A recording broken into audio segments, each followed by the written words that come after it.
தாம்பரம் பகுதியில் 10 அடி நீள மலைப்பாம்பு.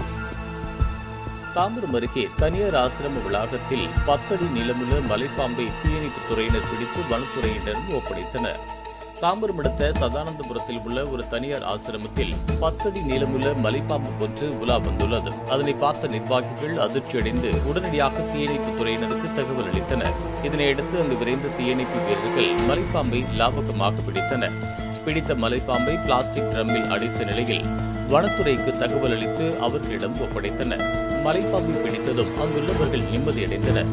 பிடிப்பட்ட மலைப்பாம்பை காப்பு காட்டில் வனத்துறையினர் விடுவிக்க நடவடிக்கை மேற்கொண்டுள்ளனர்.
இதுபோன்ற உள்ளூர் செய்திகள், மாநில செய்திகள் மற்றும் பயனுள்ள தகவல்களை உடனுக்குடன் தெரிந்து கொள்ள GST ஆன்லைன் மீடியாவை இலவசமாக சப்ஸ்கிரைப் செய்து கொள்ளுங்கள்.